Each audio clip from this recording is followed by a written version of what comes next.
వందనాలు తెలియజేస్తున్నాను. అలాగే కుమారులకు కూడా వందనాలు, బిడ్డలకి, యూత్ పిల్లలకి, సింగర్లకి, సంగీత విద్వాంసులకు, బిడ్డలకి, మీ అందరికీ వందనాలు. నూతనంగా కొత్తగా వచ్చిన వారికి కూడా మా హృదయపూర్వకమైన వందనాలు తెలియజేస్తూ ఉన్నాను. మంచిది. ఇక లైవ్ వీక్షిస్తున్నటువంటి బిడ్డలకి నేను ప్రత్యేకంగా వందనాలు తెలియజేస్తున్నాను. మమ్మల్ని ఆదరిస్తున్న మీ అందరికీ ప్రభువైన యేసుక్రీస్తు నామములో శుభం కలుగునుగాక. మీరందరికీ శాంతి, సమాధానం దేవుడు మీకు అనుగ్రహించాలని కోరుతూ ఉన్నాం. ఇక ముఖ్యంగా నేను మీ ముందుకు రావడానికి గల ప్రధానమైన కారణం, ఈరోజు మీకు ఇచ్చే టైటిల్ కూడా ఏంటంటే చర్చీలపైన మరి సర్కారు కన్ను. చర్చీలపై సర్కారు కన్ను అంటే పర్మిషన్ లేనటువంటి చర్చీలను లెక్కింపు జరుగుతుంది. పర్మిషన్ లేనటువంటి చర్చీలు లెక్కింపు కొనసాగుతుంది. ఈ మాట వింటుంటే బాధగా లేదా మీకు? అంటే చర్చీల పైన సర్కారు కన్ను ఎందుకు పడింది? చర్చీల పైన సర్కారు కన్ను ఎందుకు పడుతుంది? చర్చీల్లో ఏం జరుగుతుంది అంటే ఎంత ఘోరం అంటే, ఈరోజు మరి చర్చీలపై సర్కారు కన్ను వేసింది, రైటే. అధికారులు అనుకుందాం, మంత్రులు అనుకుందాం, లేకపోతే ఈ అధికార యంత్రాంగం చర్చీల మీదనే ఎందుకు లెక్కింపు చేయాలని, ఎందుకు ఈరోజు కంకణం కట్టుకుంది అని ఆలోచన చేయండి.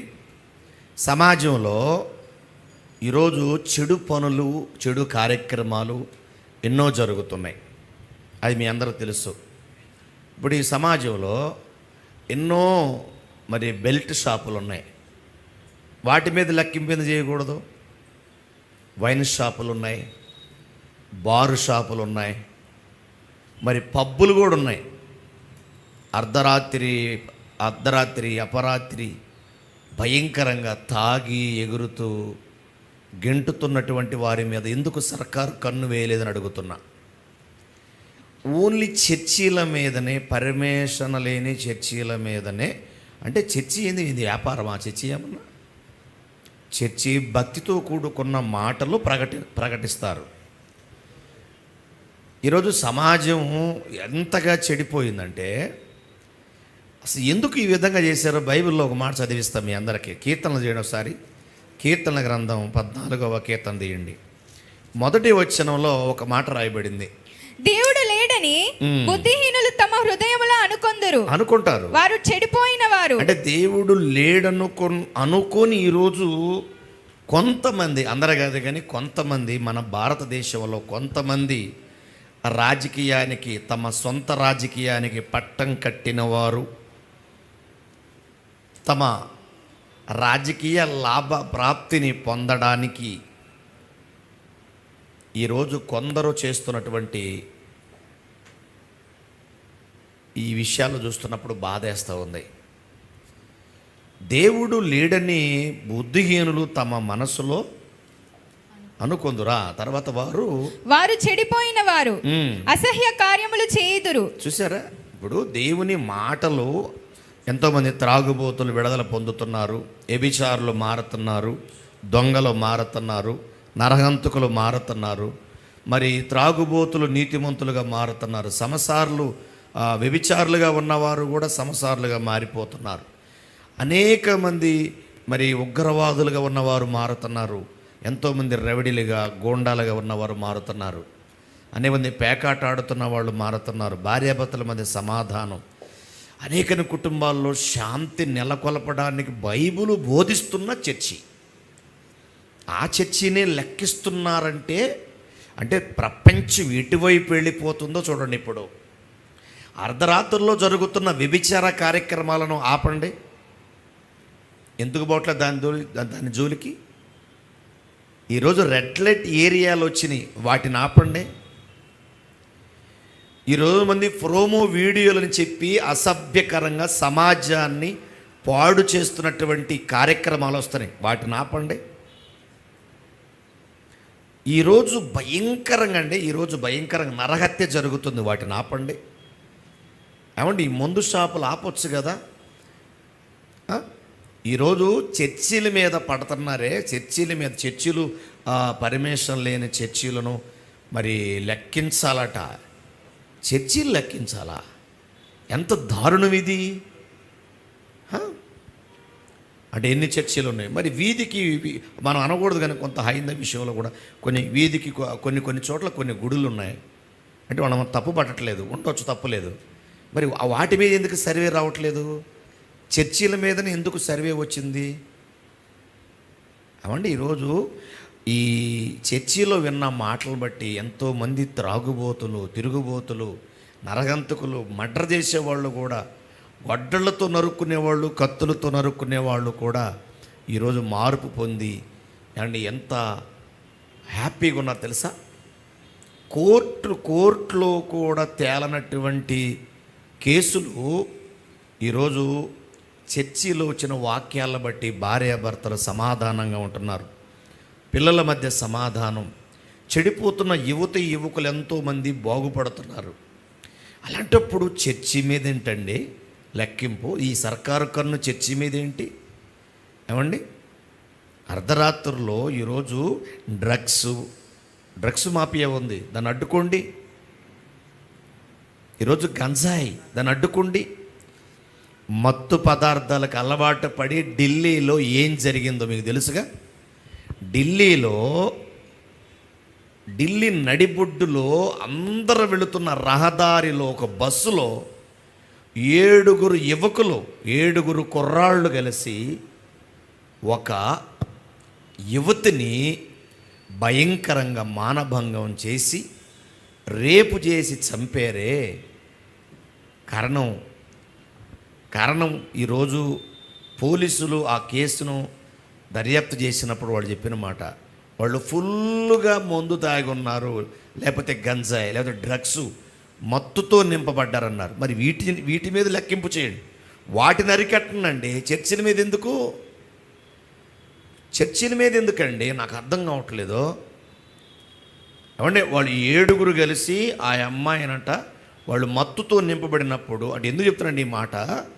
మత్తు పదార్థాలతో కూడుకున్నటువంటి ఈ బెల్ట్ షాపులు కానీ, వైన్ షాపులు కానీ, మందు షాపులు, ఈ స్వారాయి, ఈ డ్రగ్స్, ఈ యొక్క గంజాయి, ఈ మత్తు పదార్థాలకు సంబంధించినవన్నిటిని కూడా అరికట్టిన రాజకీయ నాయకులు లేడండి చర్చిల మీద పడ్డారు.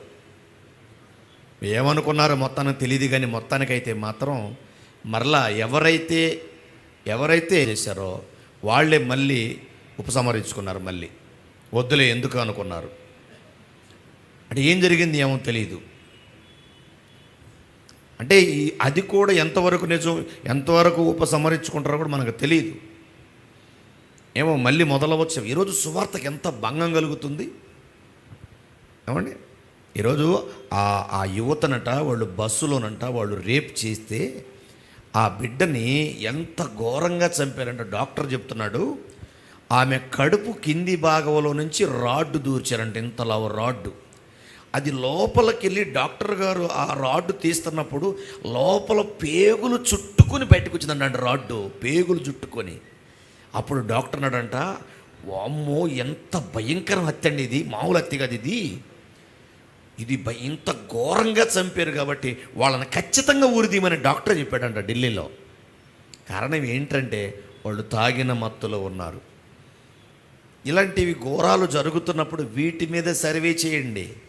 ఎన్ని రేపులు జరుగుతున్నాయి, ఎన్ని ర్యాగింగ్లు జరుగుతున్నాయి కాలేజీల పేరు మీద, స్కూళ్ళ పేరు మీద. ఇలాంటివి అరికట్టండి. సమాజంలో వస్తున్న అశ్లీల కార్యక్రమాలు అరికట్టండి, బ్లూ ఫిల్మ్లు అరికట్టండి, పోర్నోగ్రఫీ వీడియోలు అరికట్టండి, ఈ న్యూడ్ వీడియోలు అరికట్టండి. చండాల గొబ్బంతా పెట్టుకొని మన దేశంలో చర్చీల మీద ఏంటండి మీ ప్రతాపం? అందుకే దేవుడు అన్నాడు ఒక మాట, దేవుడు లేడని బుద్ధిహీనులు తమ హృదయములో అనుకొందురు.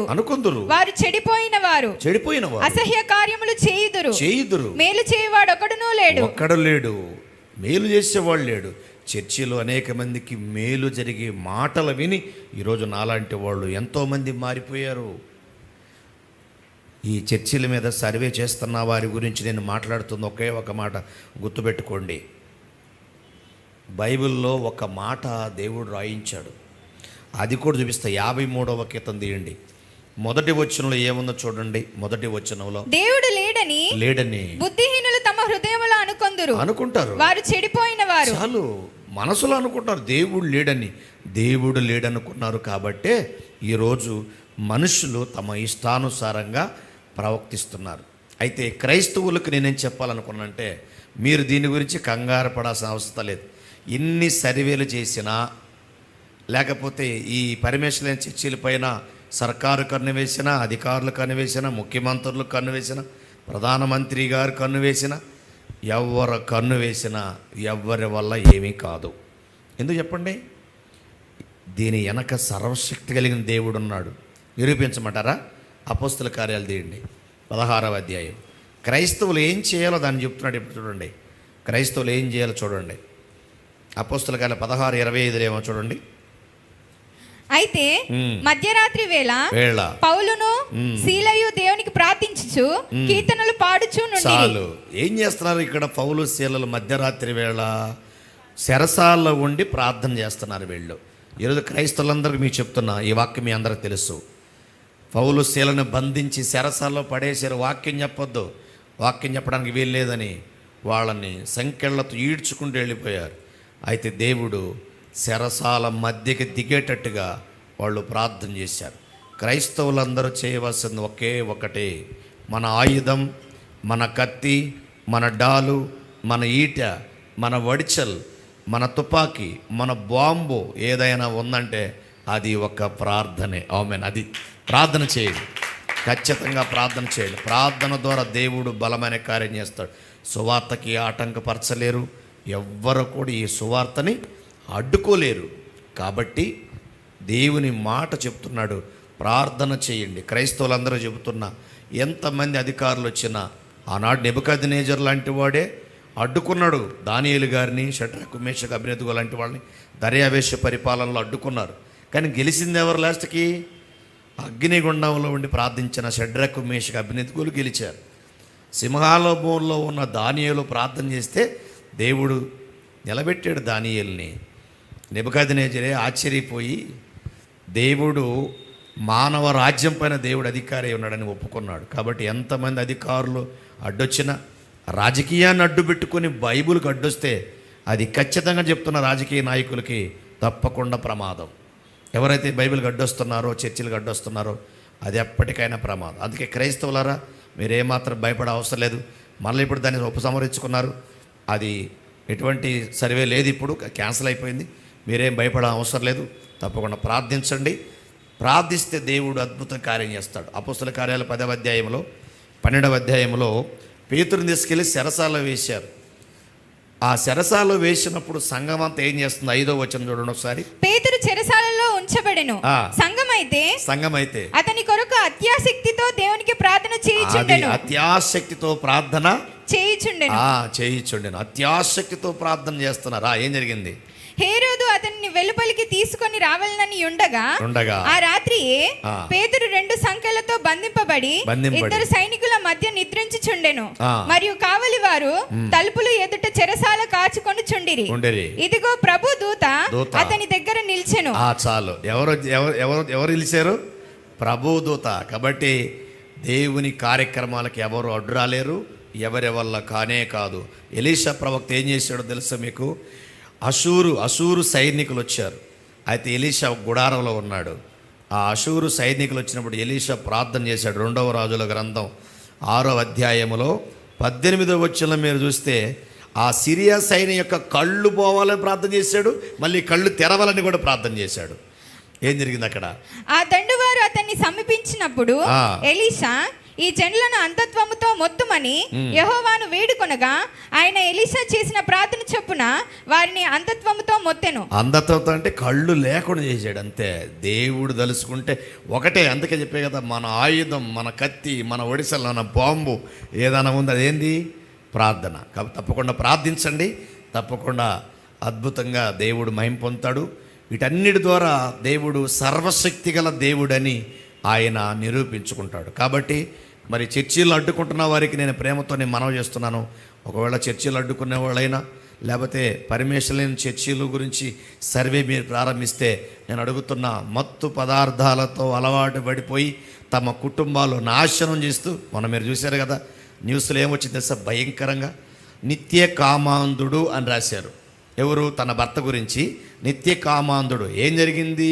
భయంకరంగా మత్తుడైపోయి మందు దాగి తన భార్య 2 కిడ్నీలు ఫెయిల్ అయిపోయిందాకా ఆమెని వాడుకున్నాడంట. ఎంత చెప్పిన ఇట్లా ప్రతిరోజు తాగి వస్తున్నాడు, ఆమెని ఇష్టానుసారంగా ప్రవర్తించాడు. భార్య కూడా నాకు శరీరం సహకరించట్లేదన్న వినకుండా పూర్తిగా మత్తుడైపోయాడు. ఆమె 2 కిడ్నీలు ఫెయిల్ అయిపోయేటప్పటికి ఇక పక్కనే ఉన్న వయసుకు వచ్చిన కూతురును కూడా లొంగలేదని ఆ కూతుర్ని గొంతు నులిమి ఆమెని పాడు చేసి చంపేశాడు తండ్రి. తీరా పోలీసులు అడిగితే ఏంటంటే 200 రూపాయలు తాగిన బాటిల్, అంటే ఒక విస్కీ ద్వారా, ఆ మందు ద్వారా వాడు ఆ పని చేశాడు. అంటే ఇప్పుడు శిక్ష ఇప్పుడు ఎవరికి వేయాలా? మత్తు పదార్థాలతో నింపుతున్న ఈ అధికారులను అడగాలి. మత్తుతో కూడుకున్నటువంటి కార్యక్రమాలు సమాజంలో చోటు చేసుకొని ఎంతోమంది యువకులు సర్వనాశనం అయిపోతుంటే, యువతి తన దారి పెడదారిగా మార్చుకుంటున్నప్పుడు, ఏమీ తెలియని ముక్కుపచ్చలారని చిన్న చిన్న పిల్లలు తమ జీవితాలు పాడు చేసుకుంటున్నప్పుడు వాటి మీద సర్వే చేయండి. ఈరోజు చైన్ స్నాక్స్లు, దొంగతనాలు ఎన్నో ఈరోజు మరి జరుగుతూ ఉన్నాయి, వాటి మీద సర్వే చేయండి. ఈరోజు భయంకర ఏటీఎంలు బద్దలు కొడుతున్నారు, వాటి మీద సర్వే చేయండి. ఈరోజు భూ కబ్జాలు జరుగుతున్నాయి, వాటి మీద సర్వే చేయండి. నకిలీ దొంగలు తయారయ్యారు, వాటి మీద సర్వే చేయండి. ఈరోజు తింటున్న ఆహార పదార్థాల్లో నకిలీ ఆహార పదార్థాలు వచ్చింది, వాటి మీద సర్వే చేయండి. ఈరోజు బ్లాక్ మార్కెట్ జరుగుతుంది, వాటి మీద సర్వే చేయండి. ఇవన్నీ వదిలిపెట్టి చర్చిల మీదకి వచ్చేదే మీకు మంచి జరగడానికి మీకు లేదు. సర్వశక్తి గల దేవుడు ఎవరిని వదిలిపెట్టాడు. క్రైస్తవులారా, తప్పకుండా ప్రార్థించండి. ఎప్పటికైనా ఈ సమాజానికి దేవుడు గొప్పవాడని నిరూపించుకుంటాడు. ఈ క్రైస్తవ సంఘం అనేది మానవుల రాజ్యం పైన, మానవుల పునాదుల మీద ఏర్పడింది కాదు. క్రీస్తు కార్చిన కలవరి శిలువలో కాచి తన పరిశుద్ధ రక్తము ద్వారా పునాది వేయబడింది. అందుకే దేవుని స్వరక్తమిచ్చి కొనబడిన సంఘం. ఆ సంఘం ఎవరో కోల్చలేరు. దేవుని స్వరక్తమిచ్చి కొనబడిన సంఘాన్ని ఎవరూ కోల్చలేరు. కాబట్టి ఆ సంఘానికి పునాది ఎవరు అనుకున్నారు? యేసు ప్రభు. దాని పునాదులు కదిలించాలంటే ఎవడి వల్ల కాదు. నెబుకద్నెజరు ముందు దానియేలు నిలబడి చెప్తున్నాడు, రాజా ఒక రాయి వస్తుంది, ఆ రాయి అదేందనుకున్నారు? అదిగో ఎత్తోటి ప్రతిమ కనబడుతుంది. తల భాగం చూస్తే బంగారం, రొమ్ములు చూస్తే ఇత్తడి, వెండి, తొడలు చూస్తే ఇనుము, పాదాలు చూస్తే మట్టి. ఇవన్నీ ఏందనుకున్న 4 రాజ్యాలు. బబులోను సామ్రాజ్యం, మాదీయ సామ్రాజ్యం, పారసిక సామ్రాజ్యం, గ్రీకు సామ్రాజ్యం. ఈ 4 సామ్రాజ్యాలన్నీ తుత్తునీలు అవ్వబోతుంది. కాబట్టే ఒక చిన్న రాయి వచ్చి ఆ ప్రతిమను తుత్తునీలు చేసింది. ఆ చిన్న రాయి ఏదో కాదు, యేసు ప్రభు క్రీస్తు సామ్రాజ్యం. రోమా సామ్రాజ్యం అంతిమ దశలో క్రీస్తు సామ్రాజ్యం వస్తుంది. ఆ క్రీస్తు సామ్రాజ్యం ముందు ఏ సామ్రాజ్యాలు నిలబడవు. ప్రభుత్వానికి కూడా చెబుతున్నా, క్రీస్తుకు కానీ, సంఘానికి కానీ, బైబిల్ కానీ, చర్చికి కానీ అడ్డొచ్చిన ఏ దేశమని, ఏ రాష్ట్రమైనా సరే ఖచ్చితంగా దేవుడు వారిని తీర్పులోకి తీసుకొని వస్తాడు. May God bless you. ఇప్పుడు దాకా ఓపికతో చివరి వరకు ఉన్న మీ అందరికీ, నా వంద ప్రత్యక్షంగా ఉన్న మీ అందరికి కూడా నా హృదయపూర్వక వందనాలు తెలియజేస్తున్నాను. May God bless you. తప్పకుండా ప్రార్థించండి.